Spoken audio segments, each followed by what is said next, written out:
Anak Eman, itigil mo na muna ang pagsisibak ng kahoy. Makinig ka muna sa akin. Maghanda ka dahil magbabakasyon tayo. Pupunta natin ang lugar kung saan ipinanganak at lumaki ang lolo mo. Teka lang po, kakalibing lang ni Lolo tas magbabakasyon tayo. At saang lugar naman yan, Tay? Sa Quezon, mangyari kasi hinabili ng lolo mo kay Luding ang titulo ng lupa na naroon sa lumang bahay. Hindi naman makabiyayang tiyahin mo dahil may sakit ang apo. Kaya nakiusap siya sa akin na ako na lang ang kukuha. Titulo ng lupa? Tapos iniwan lang doon? Di ba matagal nang walang nakatira doon, Tay? Ewan ko ba dyan sa lolo mo? Pero hayaan mo na. Matanda na kasi. Nagulat nga ako na nandoon pala ang titulo. May tagapangalaga naman daw sa bahay. Si Ka Emong, ang matalik na kaibigan ng lolo mo. Kung ganun, kailan ba tayo aalis, Tay?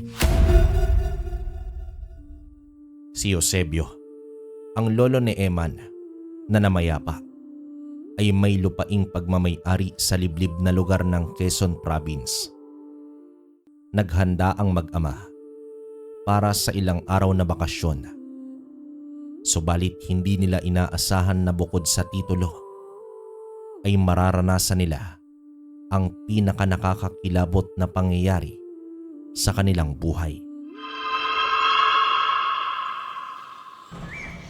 Tay, pinabaunan pala tayo ni nanay ng mga nilagang itlog para daw hindi na tayo bibili. Sabihan niyo lang ako kung gusto niyong kumain. Maiba nga pala ako, Tay. Alam niyo ba yung lugar na pupuntahan natin? Parang wala akong maalala na nakapunta na ako dun eh. Sitio Matungal. Yan ang pupuntahan natin.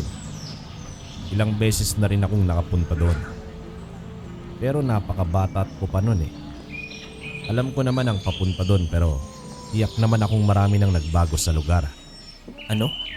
Bata pa kayo nung huli kayong nakapunta? Ang tanda-tanda nyo na. Ganyan naman talaga, Tay. May pagbabago talaga sa isang lugar. Unti-unti, umuunlad. Dumadami ang mga tao at bahay. Panahon pa yata ni Kopong-Kopong nung huli kayong nagawi roon eh. Aba, kung makapagsalita to, parang habang buhay magiging bata ka lang.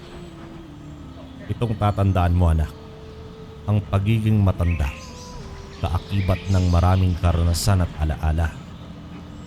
Kaya ikaw, habang bata pa, gumala ka at huwag matakot sumubok sa mga bagay-bagay. Dahil pag dumating ang panahon na kukulubot na yung mga balat mo, wala kang magandang karanasang aalalahanin. Wow naman, Tay, kung makapagsalita. Ang magpunta nga sa sayawan, susuwayin niyo pa ako. Paano naman ako magkakaroon ng magandang karanasan kung pinipigilan mo kung... Hindi naman kasi yun ang ibig kong sabihin. Ay, Diyos ko kang bata ka. Mabuti pa't matulog ka na lang at mahaba pa ang ating biyahe. Makalipas ang halos buong araw na biyahe, ay nakarating na din sila. Magkahalong saya at pananabik ang naramdaman ni Serapin. Dahil sa loob ng mahabang panahon, ay muli siyang nakaapak sa lugar ng kanyang ama. Batid niya ang napakalaking pagbabago sa lugar. Kung nooy kalsadang lupa lang, ngayon ay sementado na. Ang talipapa ay naging palengke na. Mas maraming tao at may linya na ng kuryente. Dumaan muna sila sa isang tindahan upang magmerienda. Walang ginawa si Serapin kundi magbahagi ng kanyang karanasan sa lugar at ikinatuwa naman ito ni Eman. Pumara sila ng tricycle patungong Sitio Matungal. Medyo nairita si Serapin dahil 4 na tricycle na ang pinara niya. Ngunit lahat ng mga ito ay tumangging ihatid sila sa sitio. Ang dahilan nila ay papalubog na daw ang araw Nagtaka naman si Serapin kung ano ang kinalaman sa paglubog ng araw. May mga ilaw naman ang sasakyan. Hanggang sa may isa na pumayag. Subalit nag-abiso ito na hanggang sa boundary lamang sila ibababa. Wala nang nagawa si Serapin kundi ang pumayag kaysa abutan pa sila ng gabi sa bayan. Ito na ba ang sitio Matanggal, Tay? Alas 6 pa lang pero ang tahimik na. Tulog na ba ang mga tao dito? Matungal. Sitio Matungal. Ay nako. Mabuti pa't lumakad na tayo. Malayo-layo pa ang ating lalakarin. Pambihirang driver oo. Bakit ba kasi ayaw nilang pumasok hanggang sentro? Ihanda mo nga ang flashlight at ang mga binti mo, Eman. Para sa mahabang lakaran na to. Sana naman may mabilan tayo dito ng panghapunan, Tay. Mukhang tulog na yata talagang mga naninirahan dito. Ganun ba talaga dito, Tay? Sa pagkakatanda ko, may bahagi sa sentro na maraming tao na nagkukumpulan. Nagiinuman at nagkakantahan. Paminsan-minsan, isinama ako ni Tay dati. Hayaan mo't makakabili din tayo ng pagkain. Siya nga pala, Tay. Si Kaemong. Nasa bahay kaya siya ni Lolo? Paano kung wala? Saan naman natin siya gilapin? Huwag kang ampraning, Eman. Ilang pagitan lang naman ang bahay ni Kaemong sa bahay ng lolo mo. Makikita din natin siya. Makikita? Paano kung nauna pa siya kay Lolo na may nga? So paano tayo ngayon yan, Tay? Nga? Alam mo, Eman, anak, napaka-negatibo mo talaga. Imbis makatulong ka, ganyan ka pa mag-isip. Tay, ano yun? Gumalaw yung mga damo, Tay. Baka may tao. Ano yan, Eman? Natakot ka? Parang daga lang yata yun eh. Paano susuot ang tao sa damuhan? Ay nako, Eman. Kahit kailan ka talaga. Tay, ano yun? May malaking ibon? Malamang malaking ibon yun. Malakas ang pagaspas eh. Ewan ko sa'yo, Eman. Huwag mo nang pansinin ang mga naririnig mo sa paligid.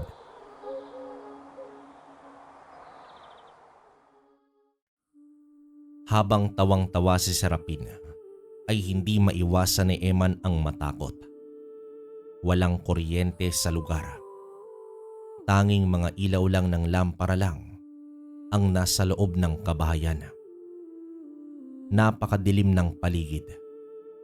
Umasa lamang sila sa gabay ng kanilang flashlight hanggang sa makarating sila sa bahay ng kanyang lolo.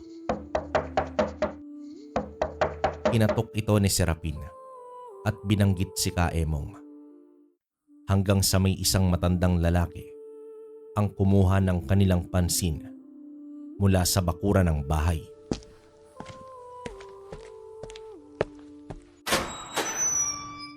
Sino kayo? Anong kailangan niyo sa bahay ni Eusebio? Kaemong? Kayo ba yan? Ako po ito si Serapin, anak ni Eusebio. Serapin? Anong ginagawa niyo dito? Bakit gabi kayo nagpunta? Halina kayo. Pumasok na tayo sa loob, bilis. Mabilis na isinara ni Emong ang pinto habang sinisilip ang labas bago naman isarado.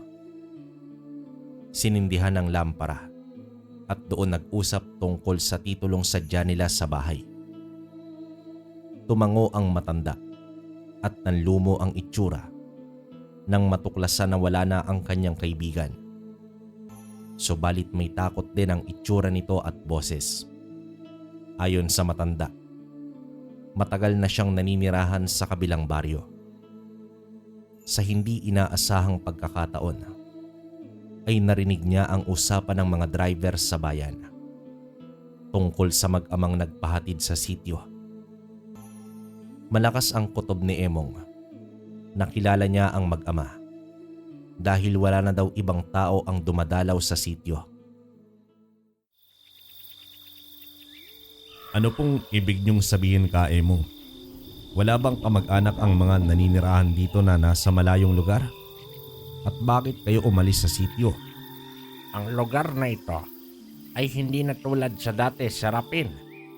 Noong bata ka pa, malaya ka pang nakakagala kahit gabi na. Subalit malaki na ang pinagbago. Ang sityong ito ay pinamumugaran na ng mga aswang. Wala ba kayong napapansin sa paligid? Ibang-iba na kumpara sa normal na pamayanan.